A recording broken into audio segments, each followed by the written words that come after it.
अहंकार का पतन और सत्य की नैया। एक ऐतिहासिक सबक। इतिहास केवल घटनाओं का संग्रह नहीं होता, बल्कि वो मानव स्वभाव का दर्पण होता है। उसमें लिखी गई हर कहानी, हर उत्थान और हर पतन आने वाली पीढ़ियों के लिए चेतावनी और मार्गदर्शन होता है। इन्हीं ऐतिहासिक घटनाओं में से एक है उस प्राचीन कौम की कहानी, जिसे ईश्वर ने हर प्रकार की नेमतों से नवाजा था, लेकिन जिसने अपने ही अहंकार के बोझ तले स्वयं को नष्ट कर लिया।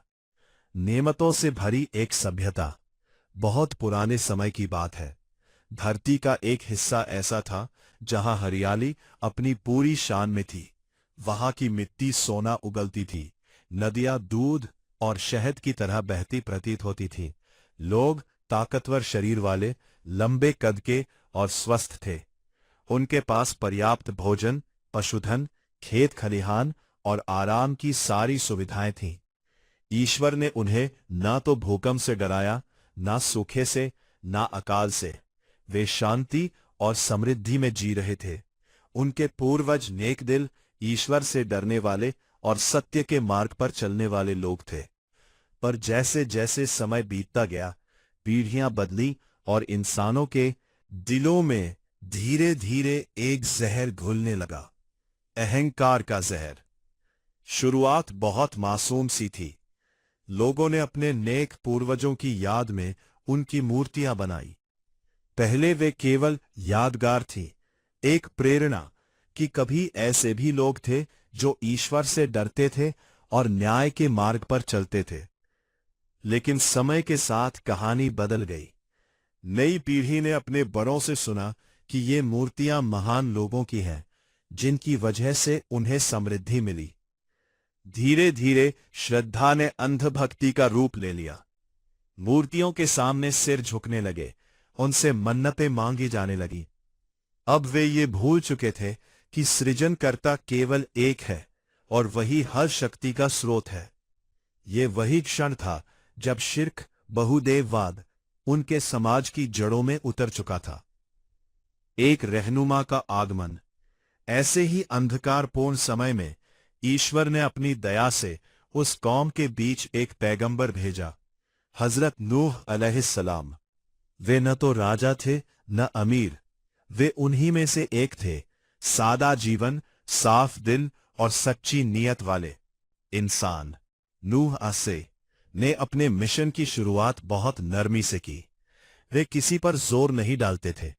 वे लोगों से कहते, ऐ मेरी कौम, केवल एक ईश्वर की इबादत करो, उसके सिवा तुम्हारा कोई सच्चा सहारा नहीं। उससे डर रखो और अपने कर्म सुधार लो। वे दिन में बाजारों में, खेतों में, बस्तियों में लोगों से बात करते। रात के सन्नाटे में घर घर जाकर समझाते, कभी ऊंची आवाज से, कभी बेहद धीमे स्वर में। हर तरीके से उन्होंने सत्य को पहुंचाने की कोशिश की। रहमत का वादा। नूह असली केवल डराने नहीं आए थे, वे उम्मीद भी लेकर आए थे। उन्होंने कहा, यदि तुम अपने गुनाहों से तौबा कर लो, ईश्वर से माफी मांग लो, तो वह आसमान से बरकत की बारिश बरसाएगा, तुम्हारे धन में, तुम्हारी औलाद में और तुम्हारी ताकत में इजाफा करेगा।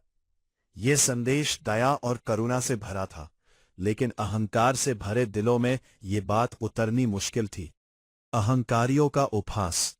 कौम के सरदार जो सत्ता और धन के नशे में चूर थे, नूह असली की बातों से चिढ़ गए। उन्हें यह स्वीकार करना गवारा नहीं था कि कोई साधारण व्यक्ति उन्हें रास्ता दिखाए। वे कहते हैं, इंसान हो, न कोई फरिश्ता, न कोई राजा, और देखो तुम्हारे साथ तो बस गरीब और कमजोर लोग हैं। वे मजाक उड़ाते, ताने मारते, भीड़ के सामने उनका अपमान करते। कई बार पत्थर भी मारे गए, लेकिन नूह आसारे सब्र का दामन नहीं छोड़ा। सदियों का सब्र। बताया जाता है कि नूह आसारे सैकड़ों वर्षों तक अपनी कौम को समझाया। पीढ़ियां बदली, बच्चे बूढ़े हो गए, लेकिन उनका संदेश वही रहा। आखिरकार उन्होंने ईश्वर से कहा, ऐ मेरे पालनहार। मैंने उन्हें हर तरह से समझाया, लेकिन उनके दिलों पर ताले पड़ चुके हैं। ये कोई बद्दुआ नहीं थी, बल्कि एक थके हुए पैगंबर की पुकार थी। कश्ती का आदेश। तब ईश्वर का आदेश आया, एक ऐसा आदेश जो इतिहास में अमर हो गया। एक विशाल कश्ती बनाओ, हमारी निगरानी में और हमारे निर्देशों के अनुसार। सूखी जमीन पर नाव बनाना इंसानी समझ से परे था, लेकिन नूह अलैहिस्सलाम ने बिना सवाल किए आदेश मान लिया। उन्होंने लकड़ी काटी, तख्ते जोड़े और धीरे धीरे एक विशाल कश्ती आकार लेने लगी। हंसी और ताने, लोगों के लिए यह तमाशा बन गया। वे कहते, अब नूह पैगंबर नहीं बढ़ाई बन गए हैं। रेगिस्तान में नाव, कितना बड़ा मजाक है। हर ताने के जवाब में नूह अस्सारहासी बस इतना कहते, आज तुम हम पर हंस रहे हो, कल हम तुम पर हंसेंगे। अजाब का संकेत। फिर वह दिन आया जिसका वादा किया गया था। एक पुराने तंदूर से पानी उबलने लगा। यह निशानी थी कि अब फैसला होने वाला है। आसमान से मूसलाधार बारिश शुरू हुई। धरती से पानी के फव्वारे फूट पड़े। कुछ ही देर में हर तरफ पानी ही पानी था। सत्य की नैया। नूह अस्सारहासी आदेश के अनुसार हर जानवर का एक एक जोड़ा और उन गिने चुने लोगों को कश्ती में बैठाया जिन्होंने सत्य को स्वीकार किया था। कश्ती चल पड़ी, लहरों पर नहीं बल्कि ईश्वर की रहमत पर। एक पिता का दर्द। तूफान के बीच नूह अस्सारहासी ने अपने बेटे को देखा। उनका दिल कांप उठा। उन्होंने पुकारा, हमारे साथ आ जाओ। लेकिन बेटे ने घमंड में कहा, मैं पहाड़ पर चढ़ जाऊंगा।